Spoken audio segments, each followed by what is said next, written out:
Setelah itu yang mau saya bicarakan di sini, kalau orang tua sudah memberikan instruksi, orang tua itu nggak boleh cepat-cepat meminta anak untuk memberikan responnya. Nah, kadang-kadang anak-anak ini responnya memang delay. Ibu harus nunggu. Nunggunya itu dengan diam dan dengan ekspresi atau gesture yang bagus. Maksudnya kalau kita diam tapi si mamanya mendelik, melotot, nah itu juga enggak bagus. Nah, yang saya minta di sini, ortu setelah memberikan instruksi, tunggulah dengan baik. Dia mungkin senyum dan gesture kita itu tidak mengancam gitu ya, istilahnya tidak memberikan pressure ke anak, gitu ya. Karena kadang-kadang memang kan saya diem, ya tapi saya ekspresi wajahnya orang tuanya marah. Nah, itu sama aja. Anaknya juga tambah nggak bisa mikir.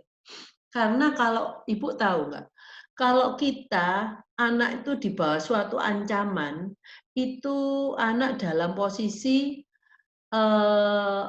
fight and flight.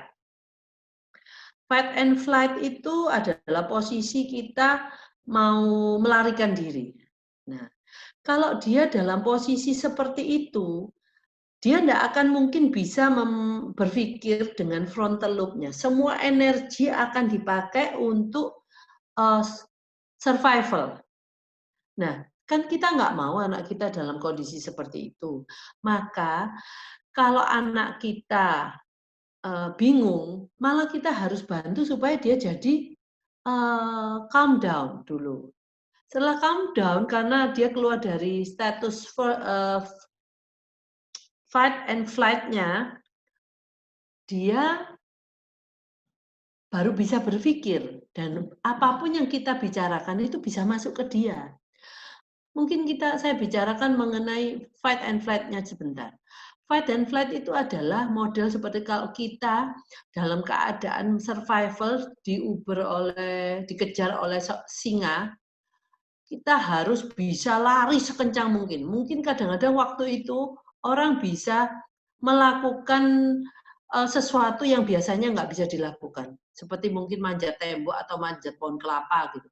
Dia sampai bingung, gimana saya tadi manjatnya ya. Nah itulah, fight and flight itu adalah semua energi dalam tubuh itu diberikan untuk keselamatan diri kita. Jadi nggak ada lagi energi yang untuk berpikir dengan frontal lobe di depan ini. Maka dari itu kalau ibu membuat anak ibu stres atau tertekan, maka yang terjadi anak ibu itu memang tidak bisa berpikir. Dia ajar apapun ya nggak akan bisa gitu loh maksud saya. Jadi lebih baik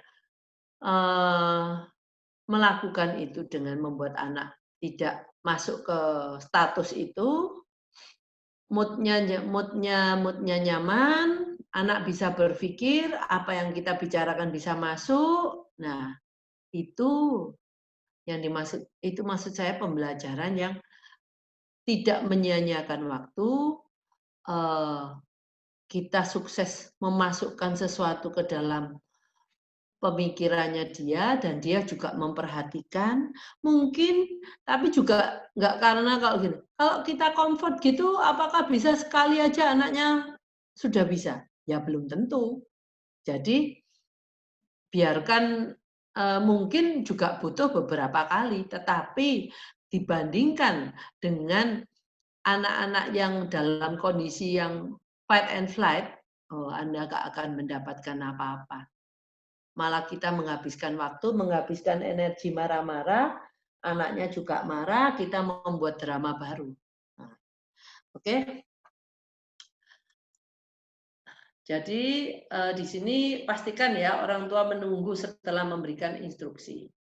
Nah, instruksi yang diberikan itu kata-katanya singkat dan jelas.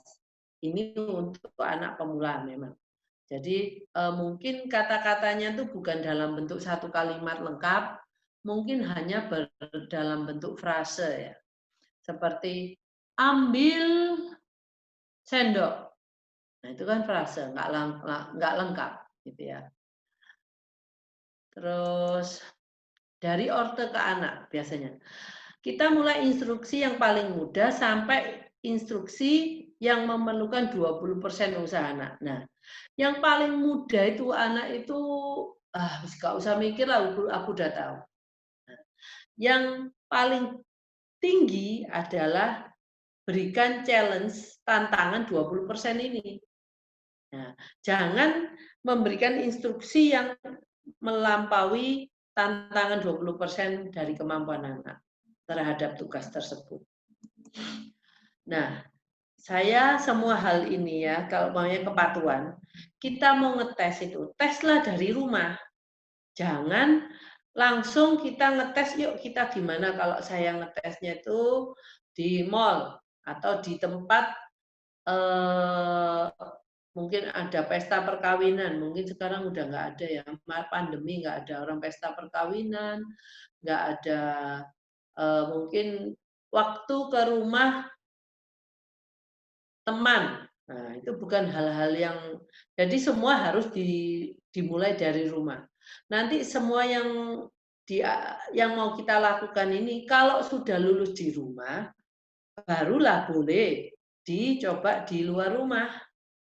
Karena kalau enggak, kita akan, ya itulah, kita akan menuai badai kegagalan. Setelah itu kita juga nggak mau mencoba, anaknya juga nggak mau kalau dipanggil mungkin. Nah, model pembelajarannya.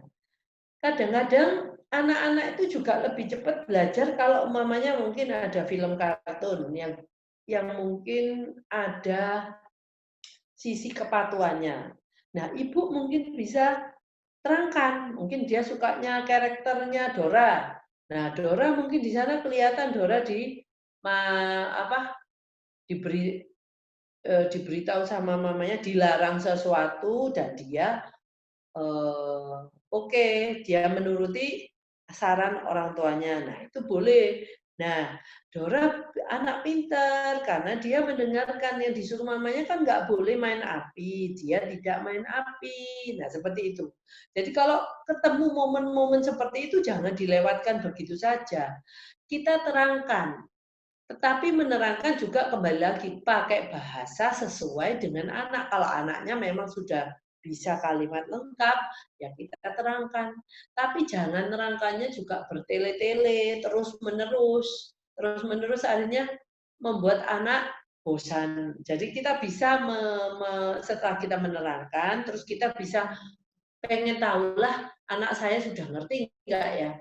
Nah, mungkin kita pakai cara baru untuk ngetesnya. Ngetes anak sudah ngerti nggak yang waktu ceritanya Dora. Waktu itu film Dora nggak boleh ya main api ya. Terus mamanya bilang apa? Nggak boleh main api. Terus yang dilakukan Dora apa? Nah, seperti itu. Jadi jangan terlalu kaku seperti, saya mau tanya, kamu tahu nggak Dora kalau dia ini gimana? Nah, jadi buatlah conversation yang menarik ya, menyenangkan ya menurut saya. Jangan conversation yang selalu menekan anak. Jadi ini dilihat bisa ada pakai karakter yang dia suka, bisa juga mungkin pada waktu saudara laki-laki dan saudara perempuannya terlibat sesuatu, ya akhirnya ibu turun tangan, mereka berdua bisa menerima. Nah, itu bisa juga jadi contohnya dia modeling. Jadi setelah itu friends, ya friends itu teman. Mungkin ada teman-teman yang kebetulan dilihat dia. Nah itu coba pada waktu anak-anak ini fokusnya pendek, panggil lagi dia untuk bisa melanjutkan pengamatannya terhadap peristiwa tersebut. Kalau umpamanya dia pengamatannya cuma pendek, anak-anak itu berkelahi, Bang. Dan dia lihatnya cuma berkelahi. Terus habis itu karena dia pendek, dia melihat ke tempat lain, balik lagi ke berkelahinya, sudah selesai. Anaknya sudah baikan lagi. Nah, itu dari inilah yang menyebabkan anak-anak kita itu kekurangan. Dia ada data, tapi datanya juga nggak lengkap karena dia nggak pernah memperhatikan sampai selesai. Akhirnya data yang banyak itu cuma jadi data saja, tanpa bisa jadi informasi. Nah, kalau mestinya dia bisa menjadikan itu informasi, melihat sampai selesai. Oh, tadi itu anak itu bertengkar, memperebutkan mungkin pensil. Pensilnya bagus. Setelah itu datanglah si bu guru ngomong, oke, pensil ini karena punyanya si A, ya bisanya kamu si B nggak boleh. Kalau hanya mengambil begitu saja, harus bilang pinjam ya. Si A mau kalau dipinjam aja, tapi kalau diambil ya kan nggak boleh. Nah, dia kehilangan informasi. Oh, berarti punyanya orang lain itu boleh dipinjam, tapi tidak boleh direbut. Nah, ini yang info-info yang seperti ini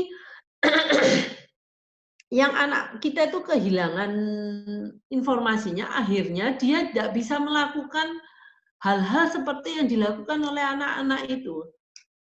Jadi untuk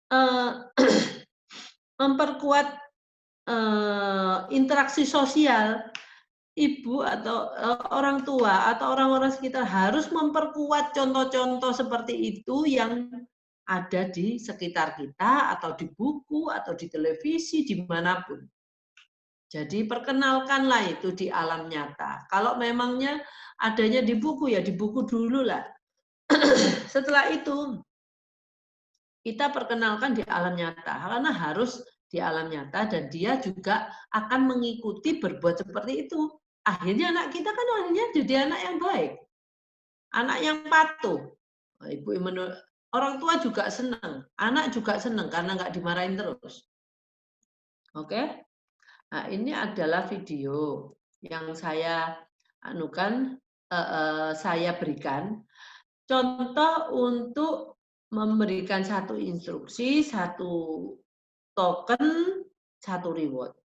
Ya, oke.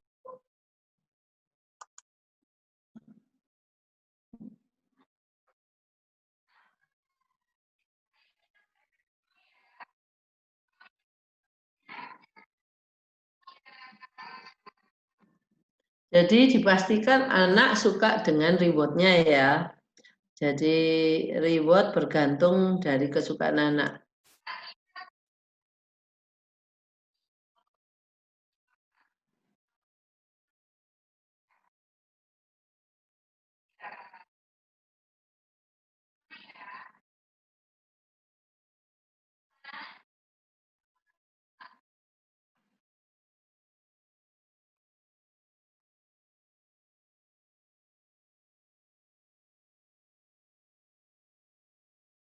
Loh, kok.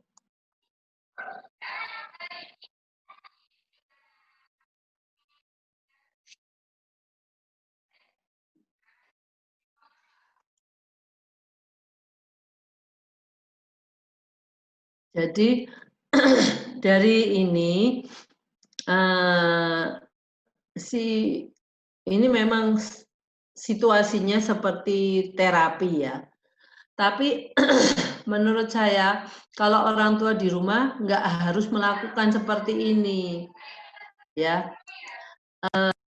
Jadi nggak perlu ada meja, ya bisa aja duduk berdampingan. Jadi senyaman mungkin lah, karena ini settingnya setting di tempat terapi, jadi kita pakai meja, pakai bubble, pakai token yang bisa dilakukan di meja. Jadi ibu nggak harus persis seperti ini, tapi intinya tadi adalah reward disukai anak. token dia tahu, token itu setelah berpindah ke tempat terapisnya, orang tuanya, punyanya dia habis, berarti dia bisa dapat hadiah.